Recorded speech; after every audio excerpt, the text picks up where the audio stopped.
Assalamualaikum warahmatullahi wabarakatuh.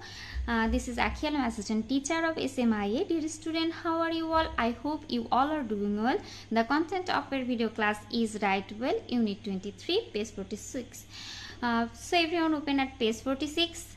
Dear student, first we can see the content of our textbook is Write Well. Write well ভালোভাবে লেখা, A full stop, read and see. Read অর্থ পড়া, and অর্থ এবং say অর্থ বলা.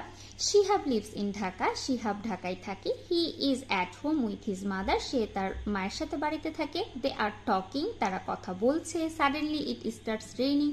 হঠাৎ বৃষ্টি শুরু হলো. Shihab runs to the window and close it. Shihab দৌড়ে জানলাটি বন্ধ করলো. His mother is very happy. তার মা অনেক খুশি. ল্যাঙ্গুয়েজ ফোকাস, ভাষার উপর গুরুত্ব আরোপ করা। বিতে লেখা আছে use of capital letter and full stop.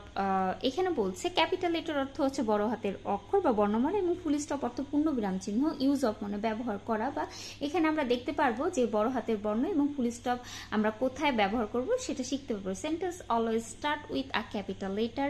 Sentence অর্থাৎ কোনো বাক্য অলওয়েজ সর্বদা শুরু হয় কি দিয়ে? ক্যাপিটাল লেটার বা বড় হাতের বর্ণ দিয়ে।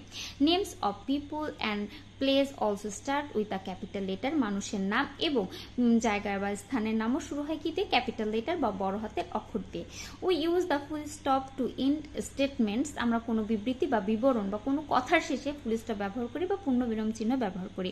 আমরা যদি বইয়ের উদাহরণগুলোর দিকে খেয়াল করি তাহলে প্রথমে দেখব my name is Mitu. My name is Mitu একটি সেন্টেন্স, আমার নাম হয় মিতু, এবং মিতুর যে সেন্টেন্সটি সমাপ্ত হয়েছে এই জন্য এখানে ফুল স্টপ ব্যবহৃত হয়েছে। প্রিয় শিক্ষার্থীরা, তোমরা খেয়াল করে দেখবে যে মাই এখানে প্রথম অক্ষরটি ক্যাপিটাল লেটার হয়েছে এম, এবং মিতু একটি নাম বলে এখানে প্রথম অক্ষরটি ক্যাপিটাল লেটার হয়েছে এম, এবং পরবর্তীতে ফুল স্টপ ব্যবহৃত হয়েছে। আই এম ফ্রম ঢাকা, আমি ঢাকা হতে। এখানে দেখো ঢাকা একটি স্থানের নাম, এজন্য ঢাকার ডিটি বড় হাতের অক্ষর ব্যবহৃত হয়েছে। আমরা যদি পরবর্তীতে খেয়াল করি, read the paragraph in activity A again, underline the capital letter and circle full stop.